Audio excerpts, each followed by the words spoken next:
Breaking news. Tamil Nadu అసెంబ్లీలో high drama కొనసాగుతోంది. తమిళనాడు అసెంబ్లీలో ప్రస్తుతం గందరగోళం నెలకొంది. అన్నాడీఎంకే ఎమ్మెల్యేల మధ్య గొడవ చెలరేగింది.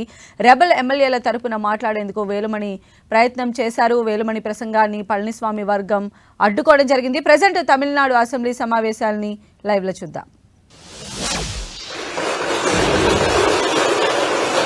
தமிழ்நாட்டு வரலாற்றிலேயே முதன்முறையாக இந்திய வரலாற்றிலேயே முதன்முறையாக ஒண்ணு நடந்திருக்கு. என்னன்னா, கட்சி தாவறதுக்கு முன்னாடியே அந்த குரூப் தலைவர் வீட்டுக்கு போய் இவ்வளவு ஓப்பனா அவங்களுக்கு இன்விடேஷன் கொடுத்தத இதுவரைக்கும் இந்தியாவில் யாருமே பார்த்தது கிடையாது. இத பார்த்துட்டு மக்கள் இன்னைக்கு என்ன தெரியுமா கேட்கிறாங்க? சேஞ்சுன்னு சொன்னீங்களே, இந்த சேஞ்சுக்கு பின்னாடி மிகப்பெரிய எக்ஸ்சேஞ்ச் இருக்கோ அப்படின்னு மக்கள் சந்தேகப்படுறாங்க. இப்படிப்பட்ட ரொம்ப புதுமையான வித்தியாசமான செயல்பாடுகளால நம்பிக்கை வாக்கெடுப்பு கோரும் முன்பாகவே இந்த ஆட்சி அவங்களுக்கு வாக்களிச்ச மக்களுடைய நம்பிக்கையை இழந்துருச்சு. இவங்களுக்காக ஆதரவு கொடுத்த எங்க தோழமை இயக்கங்களுடைய நம்பிக்கையையும் கொஞ்சம் கொஞ்சமா சிதைச்சிட்டு இருக்கு. தேர்தல் நேரத்துல ஊழல் சக்தின்னு சொன்னீங்க. ஆனா இன்னைக்கு சோசியல் மீடியால மக்கள் உங்களை பார்த்து கேள்வி கேட்க ஆரம்பிச்சிட்டாங்க. என்ன கேட்கிறாங்க தெரியுமா? அந்த ஊழல் சக்தியோடு சேர்ந்து இருக்கக்கூடிய ஆளுங்கட்சிய இப்ப என்ன சக்தின்னு கூப்பிட போறாங்க. கிளீன் கவர்மெண்ட் சொன்னாங்க. இதுதான் உங்க கிளீன் கவர்மெண்ட் லட்சணமானு மக்கள் கேட்க ஆரம்பிச்சிட்டாங்க. இப்படி நீங்க கூவத்தூரையும் மிஞ்சுற அளவுக்கு அடிக்கிற கூத்த பார்க்கும் போது இந்த அரசு எத்தனை நாளைக்கு நீடிக்க போகுதுன்னு மக்களுக்கு அந்த சந்தேகம் வர ஆரம்பிச்சிருச்சு. முதல் கோணலே முற்றிலும் கோணல்ன்ற மாதிரி உங்க நடவடிக்கை எல்லாமே இன்னைக்கு மீம் கண்டென்ட்டா மாறிடுச்சு. மாண்பு முதலமைச்சர் அவர்கள் தன்னுடைய தேர்தல் பிரச்சாரத்துல பெயர் சொல்லக்கூட தயங்கிய அந்த மற்றும் சிலர் கட்சியிலிருந்து ஒரு சிலரை நேற்று சந்திச்சிருக்கிறார். அந்த மற்றும் சிலரில் இருந்து ஒரு சிலர் அமைச்சராக வருவதற்காகவும் வாய்ப்புகள் இருப்பதா செய்திகள் வருது. அந்த வருங்கால மற்றும் சிலர் மாண்புகளுக்கு எங்களுடைய அட்வான்ஸ் வாழ்த்துக்கள்.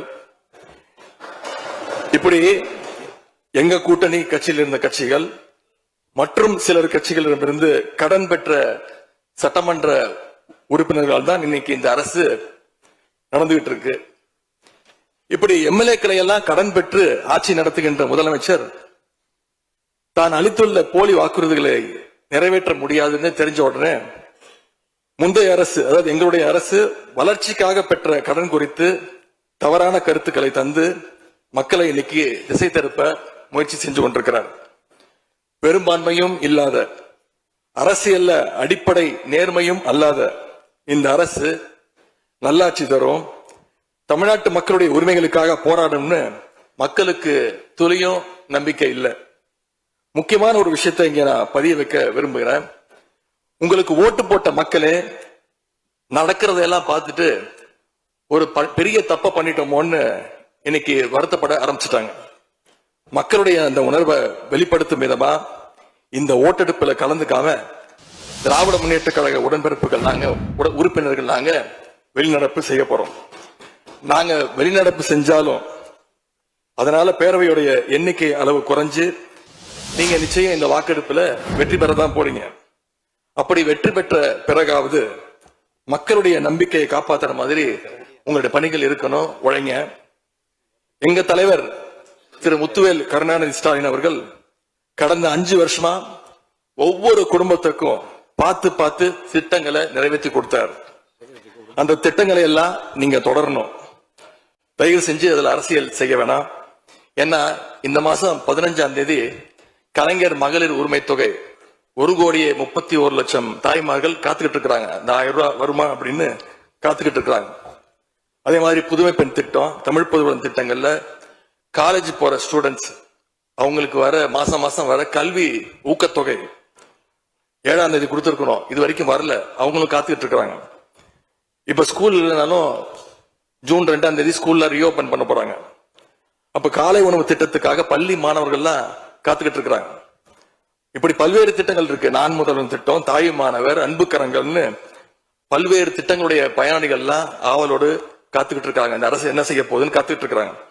அதனால நான் உங்ககிட்ட கேட்டுக்கொள்றது, மாண்புமிகு முதலமைச்சர் அவர்கள் பதவியேற்றதும் தன்னுடைய முதல் உரையில அவகாசம் வேணும்னு கேட்டீங்க. நிச்சயம் அவகாசம் எடுத்துக்கோங்க. ஆனா காத்துக்கிட்டு இருக்க அத்தனை பேரையும் ரொம்ப காலம் காக்க வச்சிடாதீங்க.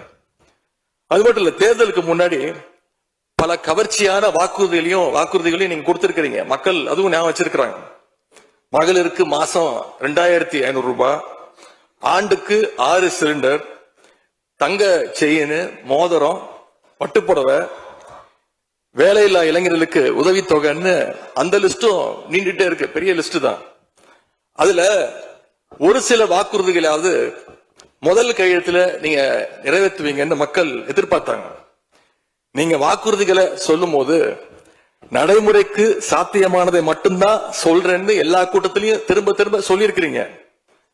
எனவே அதை விரைந்து செஞ்சு காட்டுங்க. இந்த நேரத்துல எங்க திராவிட மாடல் ஆட்சியை பத்தி நான் ஒன்னே ஒண்ணு மட்டும் குறிப்பிட விரும்புறேன். நாங்க ஆட்சிக்கு வரும்போது 2021 கடுமையான கோவிட் பெருந்தொற்று காலம், செகண்ட் வேவ். அப்ப மாநிலத்துடைய பொருளாதார வளர்ச்சி எவ்வளவு தெரியுமா? வெறும் 0.7%. அந்த நிலையிலையும் எங்க தலைவர்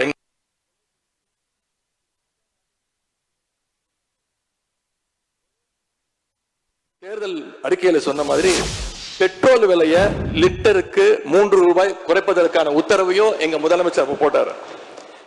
இப்படி கடுமையா உழைச்சதுனாலதான் இன்னைக்கு 5 ஆண்டு முடிவில் இந்தியாவிலேயே பொருளாதார வளர்ச்சியில நம்பர் 1 மாநிலமாக இன்னைக்கு தமிழ்நாட்டை எங்களுடைய தலைவர் மாத்தி காட்டியிருக்கிறார்.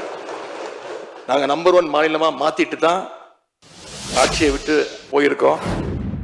உங்க ஆட்சியை பொறுத்த வரைக்கும் வெறும் இன்ஸ்டாகிராம்ல ரீல்ஸ் ஆட்சியா இல்லாம ரியல் ஆட்சியா நடத்துங்க. அது மட்டும்தான் மக்களுடைய கோரிக்கை. எங்களுடைய தலைவர், திராவிட முன்னேற்ற கழகத்துடைய தலைவர் முத்துவேல் கருணாநிதி ஸ்டாலின் அவருடைய கட்டளையின்படி நீங்க ஆட்சியை தொடர நாங்க தடையா இருக்க விரும்பல. அந்த வகையில பேரவையிலிருந்து நாங்க வெளிநடப்பு செய்யறோம். நன்றி, வணக்கம்.